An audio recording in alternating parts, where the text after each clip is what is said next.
చేయండి, నీతిని షేర్ చేయండి. సైరా తెలుగు న్యూస్ టీవీని సబ్స్క్రైబ్ చేయండి.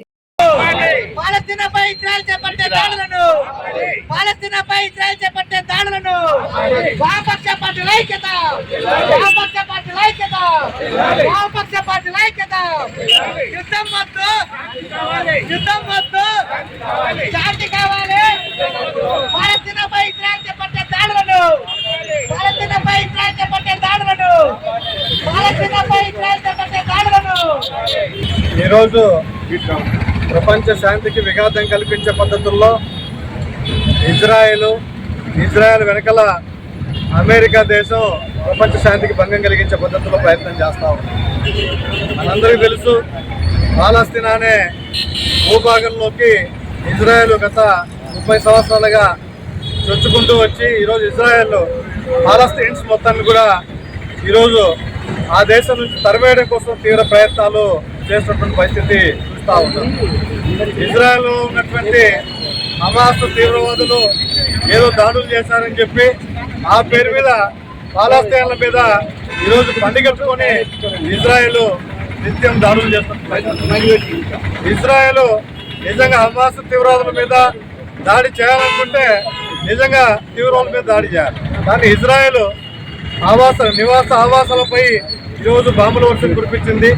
సుమారు 2 లక్షల మందికి పైగా ఈరోజు గాయాలయ్యి నిరాశ్రయమైనటువంటి పరిస్థితి పాలస్తీన్లో జరుగుతుంది.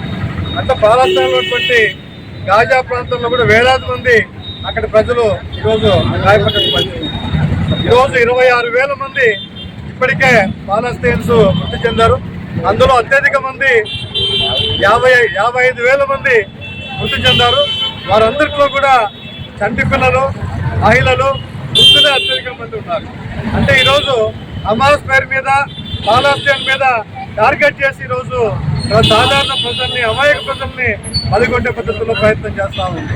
దీన్ని అమెరికా ఇండైరెక్ట్ గా సపోర్ట్ చేస్తూ ఈరోజు పాలస్తీన్ మీద గురిపెట్టినటువంటి పరిస్థితి.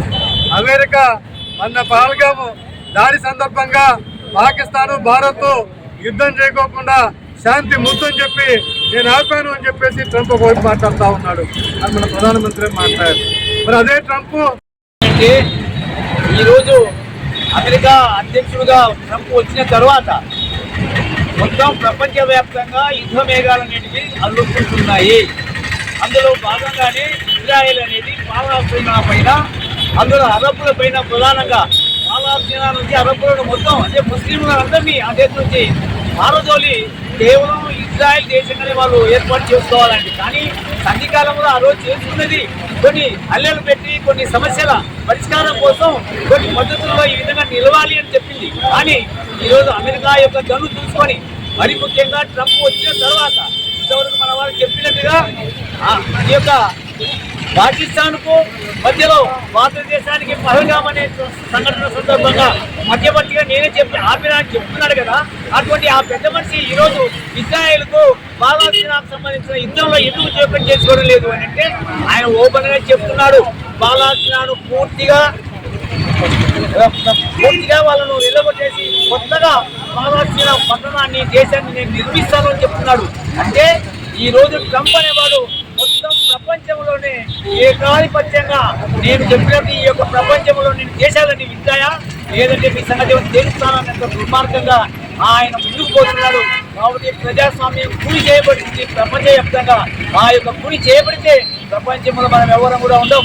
ఈ రోజుకు పాలస్తీనాలో 55,000కు పైగా చనిపోయినారు. అందులో చిన్నపిల్లలు, గర్భవతులు, మహిళలు, వృద్ధులు అని అంటే ఎంత దుర్మార్గంగా ఈ యొక్క ఇజ్రాయెల్ అంతటితోనే ఆగకుండా ఇరాన్ పైన కూడా వాళ్ళ యుద్ధం చేస్తుందంటే 3వ ప్రపంచ యుద్ధం వస్తుందా అనే పరిస్థితి కూడా మనం ఆలోచించవలసిన అవసరం ఉంది. అందుకని దేశవ్యాప్తంగా జరిగే ఈ యొక్క నిరసనలు ప్రజానీకం అర్థం చేసుకొని ఈ యొక్క ట్రంప్ కానీ లేదు మన దేశ ప్రధానమంత్రి ఇంత అల్లరి జరుగుతూ ఉంటే ఈరోజు G7కి మాట్లాడడానికి పోయినాడు. అక్కడైనా సరే నోరు తెరిచి ఈ యొక్క ప్రపంచం రాబోయే కాలంలో చాలా ఇబ్బందుల పాలవుతుంది. అందుకని వెంటనే ఇజ్రాయెల్, పాలస్తీనా, ఇజ్రాయెల్, ఇరాన్ ఈ యొక్క యుద్ధాలను మనం ఆపు చేయాలి మనం మాట్లాడాలా లేదా అనేది మనం చూడవలసిన అవసరం ఉందని ఈ యొక్క సందర్భంగా తెలియజేస్తూ ఈ యొక్క అవకాశం ఎంతైనా నేను ధన్యవాదాలు తెలియజేస్తున్నాను. అది పండుగ మామూలుగా ఈరోజు ఇజ్రాయేలు పాలస్తీనాపై దాడి చేస్తూ దానికి వ్యతిరేకంగా ఈరోజు వామపక్ష పార్టీలు విషయాలు వస్తున్నాయి. ఎందుకంటే ఇజ్రాయేలు పాలస్తీనా ప్రాంతాన్ని ఆక్రమించే విధంగా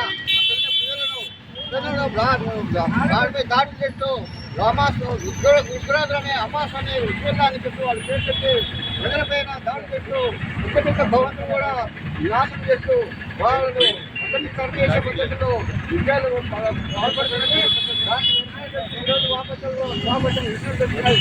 ఎందుకంటే విద్యలు చేస్తున్న దాడులను చెప్పలేని కాదు. అక్కడ ప్రజలకు ఇంటి వాళ్ళు ఆడవాళ్ళు పిల్లలు దాదాపు 55,000 మంది చనిపోయినారు. 1,00,000 మంది 2,00,000 మంది దాకా గాయపడినారు. కానీ విద్యలు దానికి ఏమి ఆలోచన లేదు. దాని వెనుక సత్యాన్ని లైక్ చేయండి, నీతిని షేర్ చేయండి. సైరా తెలుగు న్యూస్ టీవీని సబ్స్క్రైబ్ చేయండి.